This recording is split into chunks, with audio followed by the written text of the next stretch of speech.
శనివారం Eluru chamber of కామర్స్లో నిర్వహించిన మోదీజీ 11 సంవత్సరాల సుపరిపాలన కార్యక్రమ నిర్వహణ కోసం బీజేపీ శ్రేణులతో ఏర్పాటు చేసిన కార్యశాలలో ఆంధ్రప్రదేశ్ బీజేపీ రాష్ట్ర సంఘటనా మంత్రి శ్రీ మధుకర్జీ, రాష్ట్ర ప్రధాన కార్యదర్శి శ్రీ గారపాటి సీతారామాంజనేయ చౌదరి, ఏలూరు జిల్లా అధ్యక్షులు శ్రీ చౌటపల్లి విక్రమ్ కిషోర్, ఆంధ్రప్రదేశ్ రాష్ట్ర మహిళా మోర్చా అధ్యక్షురాలు శ్రీమతి నిర్మలా కిషోర్, రాష్ట్ర కార్యవర్గ సభ్యులు సుధాకర్ కృష్ణ, కట్నేని కృష్ణప్రసాద్, శ్రీమతి బొరగం వెంకటలక్ష్మి, ఏలూరు జిల్లా ప్రధాన కార్యదర్శులు నగరపాటి సత్యనారాయణ, నడపాన దానభాస్కర్, కోటప్రోలు కృష్ణ, కట్టా సత్యనారాయణ, నెక్కంటి శ్రీనివాసరావు మరియు మండల అధ్యక్షులు, మండల కమిటీ సభ్యులు పాల్గొన్నారు. సందర్భంగా బీజేపీ ప్రభుత్వం చేపట్టిన సంక్షేమ పథకాలు, అభివృద్ధి పనులను సభలో వివరించారు.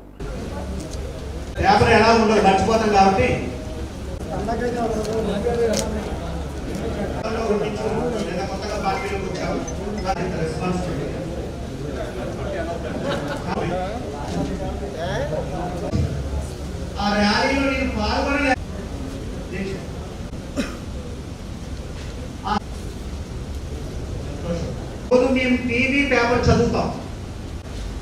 నేరుగా ఉపన్యాసం చెప్పే ముందు కైకలూరు వచ్చాను అహల్యాబాయి కార్యక్రమాన్ని. దేశవ్యాప్తంగా భారతీయ జనతా పార్టీ అంటే ఒక రాజకీయాలు ఒకటే కాదు, లేకపోతే ఈ రోజున ఏమీ లేదని చెప్పి గత మీటింగ్ లో మట్టిచ్చాడు, నీళ్ళిచ్చాడు, ఏమిచ్చాడయ్యా. కానీ ఈ రోజున ఆ మాట ఎవరు ఆడవాళ్ళ యొక్క సింధూరం తీర్చారు కాబట్టి మళ్ళీ సేవ చేయాలి, ప్రజల సంక్షేమం చూడాలి దేశాన్ని ఉద్దేశించి మాట్లాడారు. ఇవాళ పాకిస్తాన్, అమెరికా ఇలాంటి ఏ దేశాలు ఏం చెప్పినప్పుడు ఇవాళ ఒక బీజేపీ కార్యకర్తగా వేరే పార్టీ అధికారంలో ఉన్నది నరేంద్ర మోడీ మీద నెగిటివ్ వాతావరణం లేదు. ఎప్పుడు కూడా భారత్ మాతాకి జై అనే వ్యక్తులు కూడా భారత్ మాతాకి జై అని జాతీయ జెండా పట్టుకుని రోడ్డు మీదకి వచ్చిన సంఘటన స్వాతంత్రం వచ్చిన తర్వాత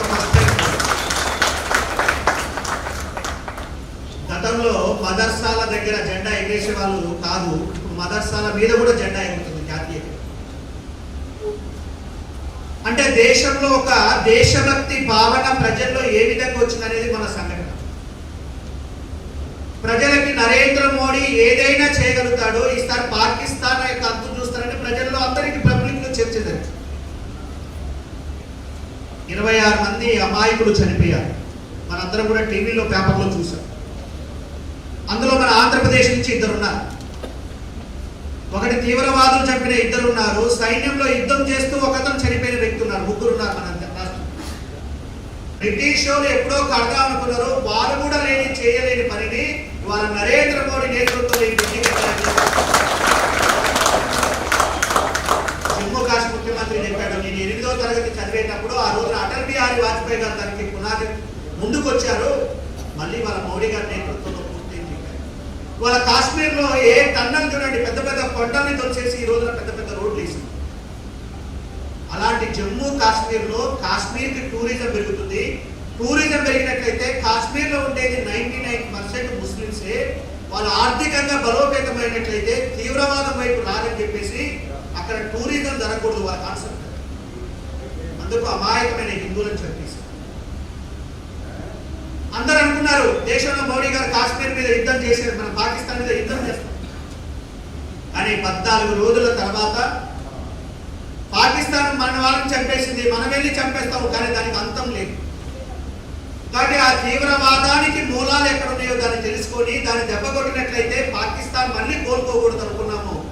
మోడీ గారు దానికి సంబంధించిన ప్లానింగ్ చేశారు. 14 రోజుల తర్వాత పాకిస్తాన్లోని తీవ్రవాద శిబిరాలపై దాడి చేసి ఒక సామాన్యమైన ప్రజలు చనిపోకుండా ఓన్లీ తీవ్రవాదుల స్థలాల మీద దాడి చేసినాక భారత్ ప్రపంచానికి భారత యొక్క సైనిక శక్తి ఏదైతుందో ప్రపంచానికి కూడా యుద్ధం ద్వారా దాని ద్వారా మనం చూపించాం. వాళ్ళ మన పార్లమెంటు సభ్యులు ప్రపంచంలోని 27 దేశాలకు వారి వాళ్ళ పర్యటన చేశారు. ఇలా విపక్ష పార్టీ నుంచి లేస్తే మనం తిట్టే వ్యక్తులను కూడా ఆ టీంలో పంపించాము. ఒక శశి థరూర్ కావచ్చు, ఒక సుప్రియా సూలే కావచ్చు, ఇలా అనేక మంది కనిమొలి కావచ్చు, వాళ్ళందరూ కూడా వెళ్ళి మన దేశం యొక్క